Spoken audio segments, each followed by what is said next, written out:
Did any of this have an effect on your decision to go into psychiatry?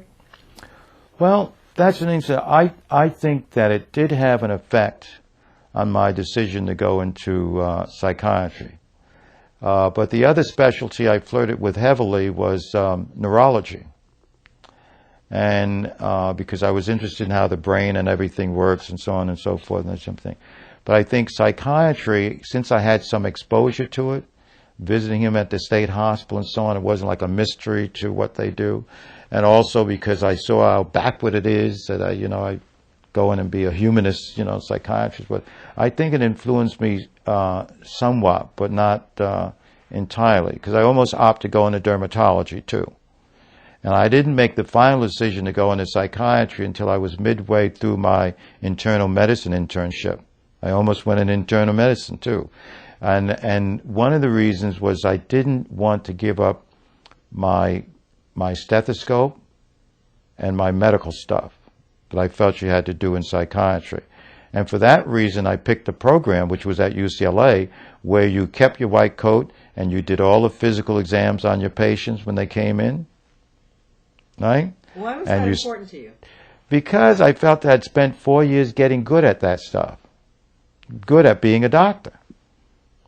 And now I wasn't going to use it. I'm just going to talk to people. I mean, it didn't feel like I was still being a doctor. So the idea that I could still wear a white coat and examine patients and do this other thing.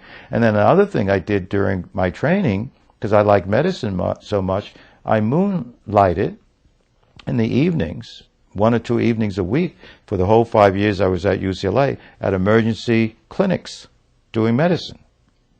So by the time I finished my psychiatry, I was a very good generalist doctor, including knowing how to suture wounds and read x-rays. So when I went to Mississippi and set up shop, I knew all the medicine stuff. I didn't have to call on the other doctors except for things like bad wounds that I didn't have the equipment to deal with. Otherwise, I did everything myself. Obviously, you spent 2 years there, right, in the South? It was what? 2 years? Yeah, almost 2 years. Yeah, 2 years. Mm-hmm. And when you made the transition and you went to Tufts after that, right? I went to Tufts. Yeah, I went to Tufts they gave me a faculty position, junior faculty position. They wanted me to work with their first neighborhood health center, which was up here in a low-income housing project at Columbia Point. And we had set up some model rural clinics for black people in Holmes County. The medical committee did, that we staffed. Some of the pictures on that wall are from that clinic that we set up in a settlement house. And the Tufts people in preventive med were very interested in that model. So they would contact me in the South and coming down to see what I was doing with that. And then when I was leaving, they wanted to be on the faculty to continue interest. And so from that point on, in terms of making that transition from being on the front lines in Mississippi and experiencing all of that directly, it seems that you translated that when you came back up north and you became involved with Tufts and then later with Harvard. You had, in addition, a variety of relationships. You were on various and sundry boards. You were one of the founders of the Operation Push.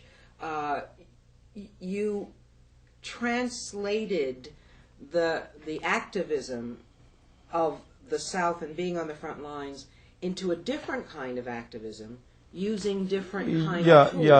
Yes, I know what you're referring to. When I first got back from the South, which was very typical, so I knew what was going on because I used to help people, was I got depressed. I went into a real slump depression for a number of months where I didn't want to do anything, where I felt I had abandoned people, where I felt guilty, where I felt the loss of all these relationships I had with the nurses and civil rights workers from day to day, like just a real, for a number of months before I started getting back. Not wanting, it was depression because I remember I didn't want to socialize. I remember people trying to fix me up with these beautiful women. And I said, I'm not interested in those women. And they would say, what's the matter with you? Anyway, I got out of that.